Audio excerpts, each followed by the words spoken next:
Hello, everyone. Can anyone hear me?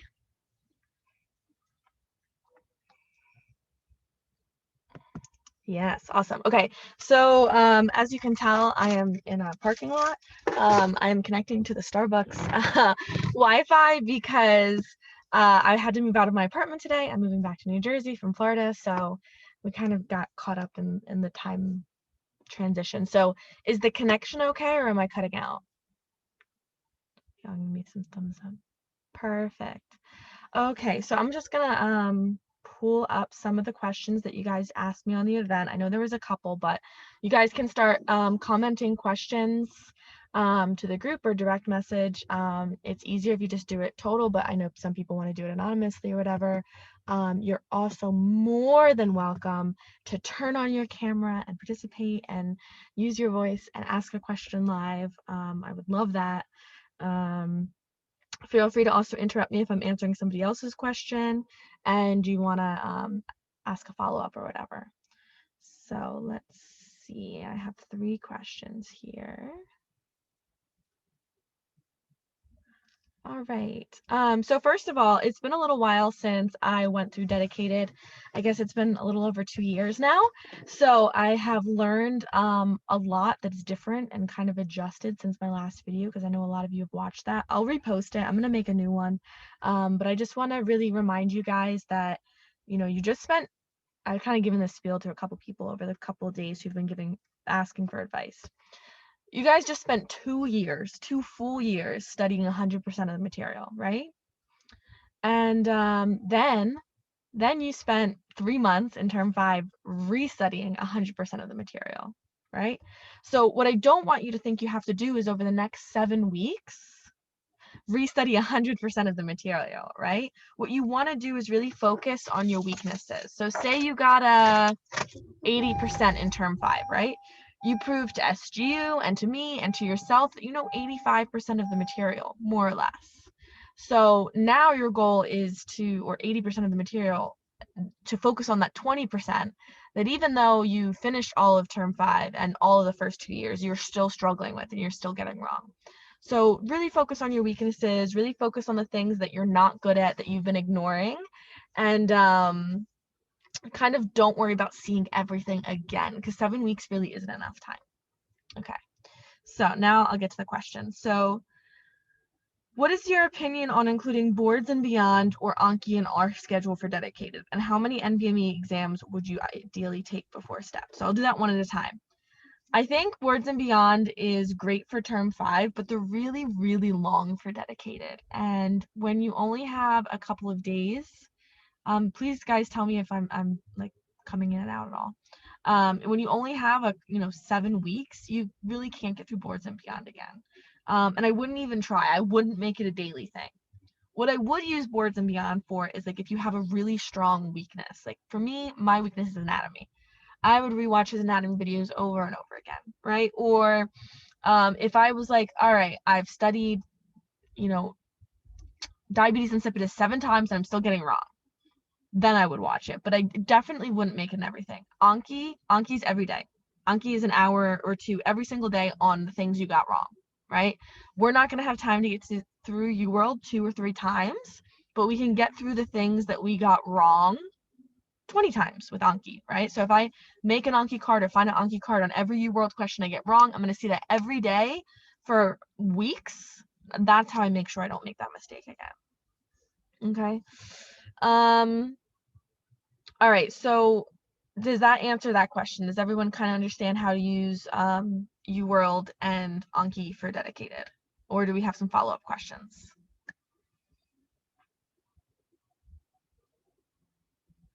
Okay, cool. So now the question is the Nvmes, right? So they just released all these new Nvmes with explanation, which are awesome. There's 5 of them. I would definitely 100% get through all 5 of those. For the most part, I recommend everyone do one Nvme a week in the beginning. I find that a lot of people, okay, how many people have taken an Nvme yet? Just give me like a thumbs up if you've taken an Nvme. Okay, cool.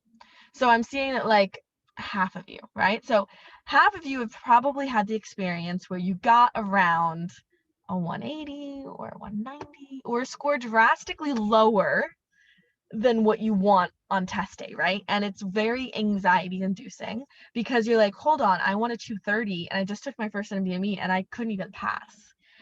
That's completely normal. What then happens is we get scared and we're like, all right, I'm just going to focus on UWorld for a couple weeks. And, next month, in 4 weeks, I'll take another Nvme. And then people call me because they get the same score or they don't do any better. If you practice UWorld, you're going to get better at UWorld. If you practice Nvmes, you're going to get better at Nvmes. So even if you're not passing a single Nvme, I still want you to do them. You don't have to do the whole 200 questions. You can do a block a day or, something here and there, but you want to make sure that you're seeing that style questions because they're different and you're not going to get better at them without seeing them. So in the beginning, at least one Nvme a week. Once you start hitting very close to your goal score and you're thinking, hey, I'm like 3 weeks away from actually taking the test now, that's when I would up it to twice a day. Not twice a day. Please don't do 2 Nvmes a day. Twice a week, right? So I might take one on, Tuesday and Friday, something like that. Okay, let me answer some of these questions in the chat. How do we factor in downtime or free time in dedicated without feeling guilty? That's a super important question, okay? You absolutely 1000% need to take breaks. You will burn out. So for me, I took the day after the Nvme off. So the Nvme day is 200 questions. You feel absolutely exhausted and a little depressed afterwards because you never score as high as you want to. So the next day is a really good day to take off. One of the ways to avoid feeling completely guilty is still giving yourself an hour or two of studying. So whether that's still, I do one block on my day off, or I do my Anki reviews and you should always do your Anki reviews every day. I'm going to do my Anki reviews on my day off. Or you know what? I'm just going to do something I kind of like a sketchy review. That allows you to kind of feel a little bit better about it. But you have to know that in 7 weeks, if you take 7 days off, that is not that much time off, right? And your brain is going to 100% thank you for it. So know that you will do better if you take breaks. You will remember more. Your brain will have more time to store things. And it will also allow you to study longer if you have to do more than 7 weeks. So this is a great time for me to kind of mention most people, unless you're an A student, hey Mukhtar, most people, unless you're an A student, are not going to be able to finish dedicated in that 6 to 7 weeks. If you're a high B student, sometimes you can make that happen too, but a lot of you will need 10, 12 weeks. Mukhtar, feel free to jump in and I answer any of these questions with me. For those of you who don't know him, he is in my class and just graduated this week, so congratulations, and he's one of our tutors. So he's very helpful and very, very smart. Okay, so that's how I would do my free time and dedicated. What about you, Mukhtar? Did you take like 1 day a week or a half day, or did you just power through? Wait, sorry, Grace, I missed the question. The question was how do you take or like how do you schedule in free time in dedicated without feeling super guilty? Like, did you have like a day off, or did you just have like a half day at some point, or did you just power through? So I mean, for us, at least for my class, we had our step 2 was basically during the pandemic, so we were sent home. No, so but we had more for time. step 1. Oh, for step 1, sorry. Yeah. No, for step 1, I used to, so the days I used to do the Nvmes, I would, take the exam in the morning, correct it, and then take the rest of the day off. Yeah. So I used to take half days once a week. Yeah. I think the Nvme is a great time because it's just so exhausting to kind of exactly. do that. Okay. So how many UWorld questions should we do daily? So this is a little bit harder now because when I did dedicated, I think we had like 2,700 questions. Now you guys have almost 3,500. So, if you're trying to get through UWorld even one time, that's a lot of questions to do in 7 weeks. So I really recommend your first week, just try and do the 80 a day, 2 blocks every morning. But if you're trying to really get through everything from scratch, or if you're trying to do your second pass, you're likely going to have to up that to 2.5 or 3 at some point, just because there's so many questions. So you can definitely, towards the end I was definitely doing 3, but for most people that's too much. So you can always understand that if you don't see every single question, you're not going to like fail step if you're doing well on the other things, right? But we definitely do want to lay our eyes on everything. So yeah, definitely start with 80, push yourself to never do less than 80 and try and get it from there. But to 7 weeks is going to be not enough time to get through 34, just mathematically, with you're doing Nvmes and stuff too. Okay. How should we do the questions in learning or test mode? So I'm a big fan of causing yourself stress while studying instead of on test day. So 8 a.m. every morning, you should be doing one block on test mode, timed, random. Feel yourself get that like high heart rate, because I think it's really important to see how you perform at 8 in the morning, just like on test day. Like I kind of found out that my first block I always did worse on because I was super tired. And if I woke up 20 minutes earlier and did some warm-up RX questions, I did a lot better, like drastically. So on test day, I woke up 20 minutes early and did like 10 warm-up RX questions.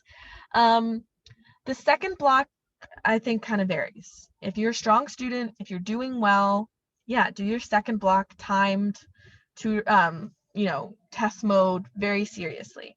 If you're struggling and you're not at that point yet, then that second block you can do on tutor mode. You can do open book. You can kind of do it more as like a learning review, as long as you're getting both of those aspects. I would recommend, though, if you start to do any body system questions for the second block, you want to make sure that you don't use up all the questions, right? So if there's 300 cardio questions, you don't want to use up all 300 cardio questions because then they're not going to be in your random in the morning. So never do more than half of a body system. So 150 of the cardio questions you could do, in your second block every day, but you wouldn't want to do more than that. Any other thoughts? You agree? I'm just Yeah, going yeah, to talk to yeah. Mark just No, because no. everyone else has their cameras off. So he didn't know he was signing up to have to participate. No, everything you've said, I agree. I agree. Yeah, I think if you're shooting for a really high score and you're a strong student, you want everything to mimic test day, which is random closed book. If you're not there yet, that's fine. Just get through it somehow. You don't have to be doing it the same way everybody else is if you know especially that you're going to be taking more than 7 weeks.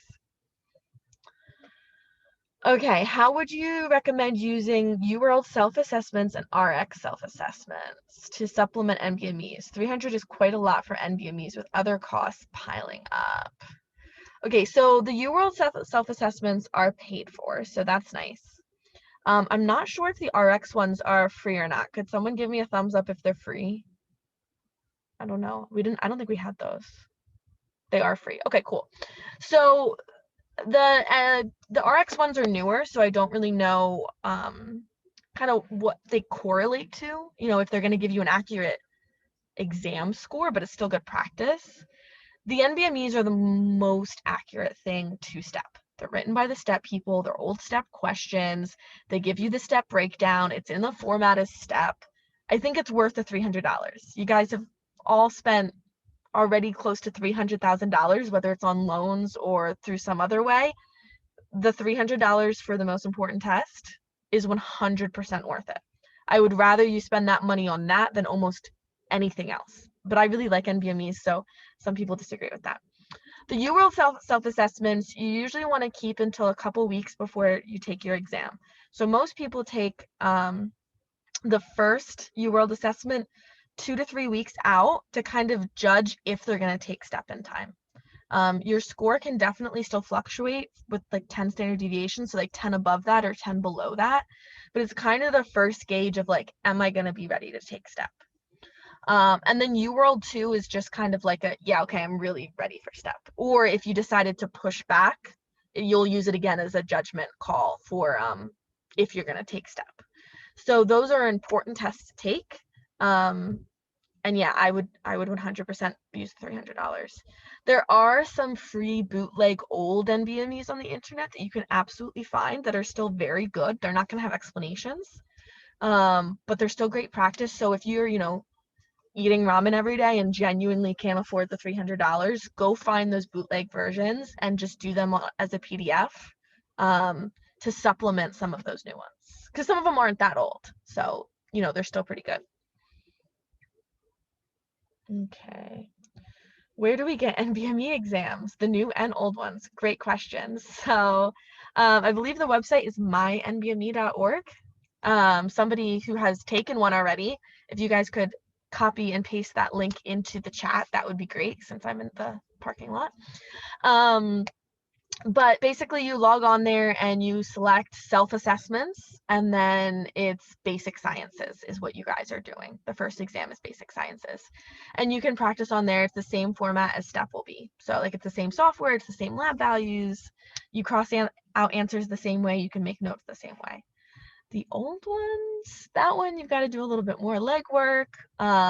Some of them are pretty easy to find online. Some of them are a little bit harder. Reddit is a great resource. I would never encourage you guys to do anything illegal, but some people trade them on drives and stuff like that. You can kind of all discuss that between yourselves. Which Nvme should I take to establish a baseline before starting dedicated? It's not really a baseline is a good word, right? Because you're not going to do well on it, period. I don't really think it matters that much. I think the new ones are nice because they have explanations for you. And if you're going to start right now and you're not having anybody like tutoring you or helping you, or you're not in a study group, it's really nice to just have the answers handed to you. So traditionally, the only NVMEs we want to save are NVMe 18, because that one has been like the most predictive as of Reddit world. But of the new ones, I've only taken a couple of them. They all seem pretty fair. There's definitely variability between them. You'll find that there's NVMEs that are easily 10 points harder or easier than the other ones, and you're going to see a lot of variability between them. That's fine. That doesn't mean that you got 10 points worse or 10 points better. You can very much judge when an exam is much harder. Any different opinion on that? Like, what's a really good baseline one? I think at the time I took like whatever the first one was available for me, I think was 20. I think my first one may have been 20, and I definitely like passed it by like 2 points. I had no idea what I was doing. Yeah. Okay, second full pass for UWorld during dedicated. What percent should we be aiming for? Mukhtar, I'm gonna let you take that one because I didn't get a second pass of UWorld during dedicated. I did do everything and I did my incorrects, and I found that my incorrects were not as high as I liked them to be. Because what you find out is the things you're bad at the beginning of the 7 weeks, you're still bad at the end of the 7 weeks if you don't fix those problems. So, I'm never going to be good at FTM stuff like biochem and the Krebs cycle. I'm going to get it wrong 2 or 3 times, and that's just going to be forever. So, even though my general, I think UWorld was like in the 70s, I think my incorrects were still like in the 50% because I was really struggling with that. But a full second pass, I think it kind of depends on what you got on your first pass. You'd hope you would jump 15-20%. What was your experience with that, Mukhtar? What was your like first percentage versus your second? It's a great question. So basically what I did during my term 5 on my first pass, I think I was scoring high 60s initially. And like Grace said, it depends on what you scored on your first pass. Ideally, you'd want to a 15 to 20% jump. I think for me, I jumped around more between 10 to 15. So during dedicated, when I did my second pass, I did it, I did a UWorld all over again. And I jumped from like the high 60s closer to 80s, low 80s. So I think 15% jump would be very solid on your second pass. Yeah. Yeah, you'd be surprised at how hard it is to jump up a lot. Yeah. You'd think, yeah, I saw all these questions already, but it's still a lot of material and we still have weaknesses. I would say if you're just starting UWorld for the first time, be very prepared to be starting at like a 30-40% the first week. And I would hope that you would jump almost 10% each week just from kind of getting a good gist of what the questions are like. So week 2, 50, week 3, 60. Most people aren't going to kind of get past that 65-70%. That's an average percentile for all of dedicated. So don't kind of expect to plateau around there. But if you're still kind of at that 40-30% several weeks in, there's definitely a problem, and it's definitely going to delay your study. Because I think in order to pass STEP, and I would say STEP is a little bit easier than UWorld, you need to get between a 65 and a 70% correct in order to pass STEP. So, you know, if UWorld's a little bit harder than that, you still want to be around that percentile. I can email a link for the old ones. So someone says they have a link for the old ones. If they wanted to put that onto the event page where people could comment their emails, that would be cool. I'm not going to send them out because I'm not going to get in trouble, but you know. What should we be expecting to score on our UWorld blocks if we're just starting in after term 5? Oh, we already answered that. Awesome. Look at that. And someone just put the website for mynvme.org. You have to create an account. Yes, you do. How do we score the Nvmes if we are doing them offline? Great question. So basically, you find an answer key somewhere online and you score it. The rough approximation of how to approximate your score is you're going to take the amount of questions right. So say you get 150 out of 200 questions right. You multiply that by 1.4. Okay, that should give you your rough estimate of your score for an Nvme. It's a really rough estimate. It is not exact at all. It is easily 10 points off in either direction, but at least it's going to gauge it. What is a much better thing for you to do is just track your percentage correct, right? Oh, on this Nvme, I got a 70% correct. On this one, I got a 73% correct. That matters so much more than, oh, they said I have a 210 versus a 214 versus a 211. All of those things vary. All of these exams are curved. So you don't need to score it and do that 1.4 percentile like conversion. Just look at your percentage. I think that's a much better way of tracking it, especially with the old ones. But that's the kind of pseudo way of doing it. Grace, let me just add to that. There is actually there's an Nvme there's a Reddit forum where they basically have a graph that sums up that gives you an estimate score based on how many mistakes you did, and I think it's it's based on data of hundreds, if not thousands, of people submitting their scores and how many mistakes they had. It's like a graph where you can check how many mistakes correlate to what score, and they have it for 20, 21, 22, 23, and 24. Awesome. If anybody, we can we'll probably post that after this. We'll post a link to it. I would warn you to be careful with Reddit because although really they have some really great things, the link is going to end in 10 minutes, guys. I'll just post a new one. Although it's a really good resource for things like that, where you have all this crowdsourcing of information, you can also kind of find yourself in very depressing avenues of Reddit where they're like, oh my God, I was getting 250s on every Nvme and then I failed. Or people who are like, no, I never passed an Nvme and I got a 240 on STEP. And just a lot of like very hit or miss situations that are 1 in a million. Please don't use those to guide you at all. If you want to use a massive chart that have looked at thousands of data points, great.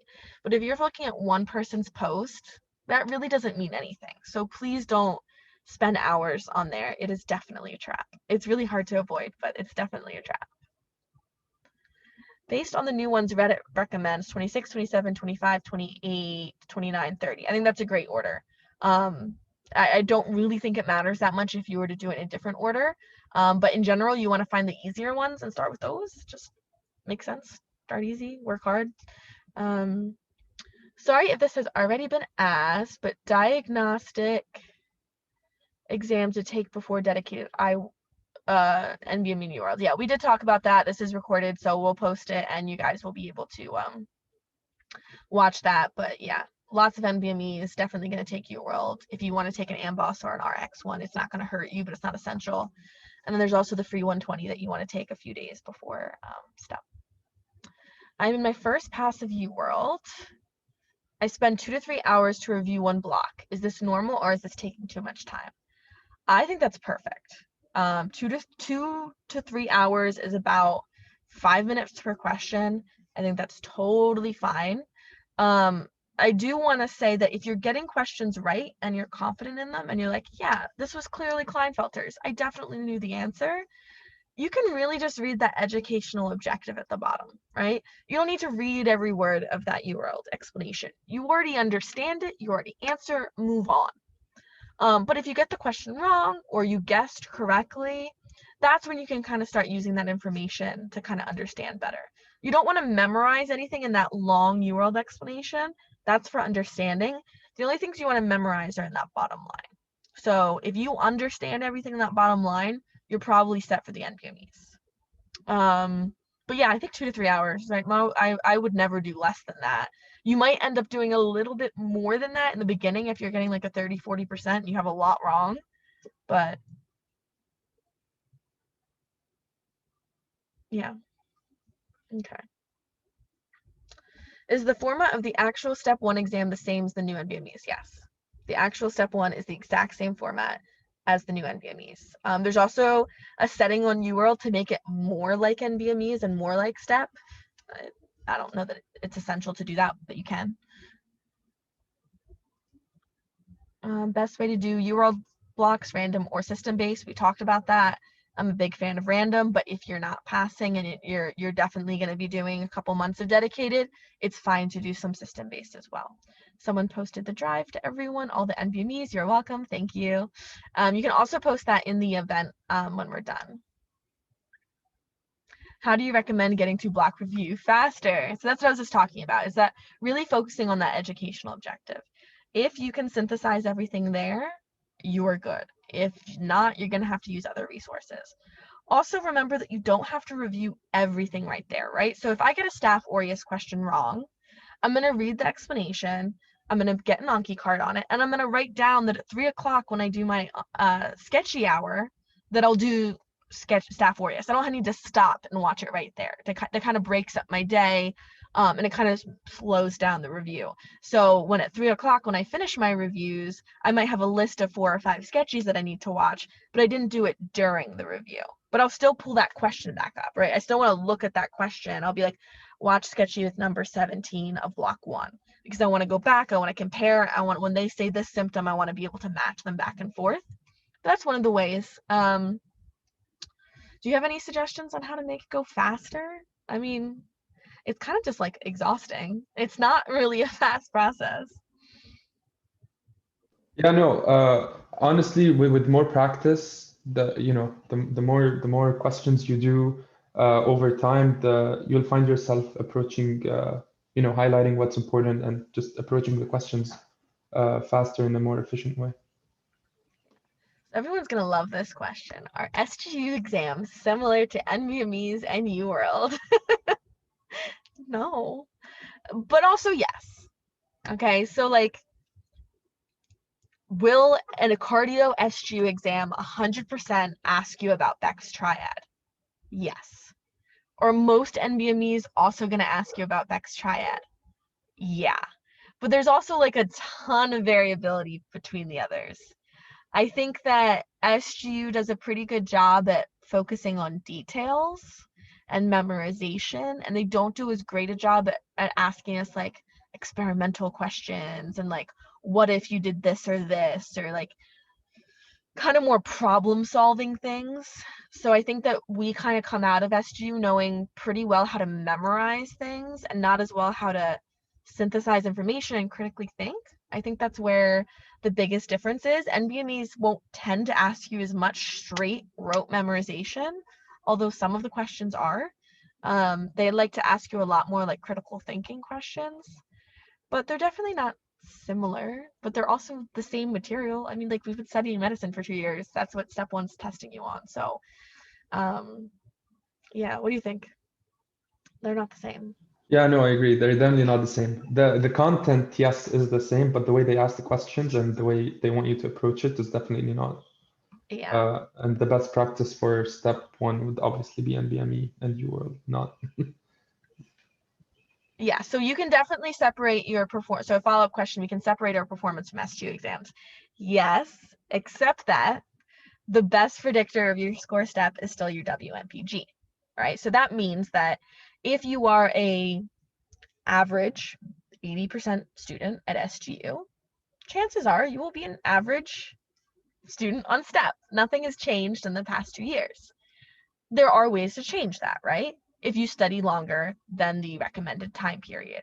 If you were somebody who never really used lectures and were step prepping the whole time, you tend to score lower on SGU exams and you'll excel a little bit more on STEP just because your priorities have been different.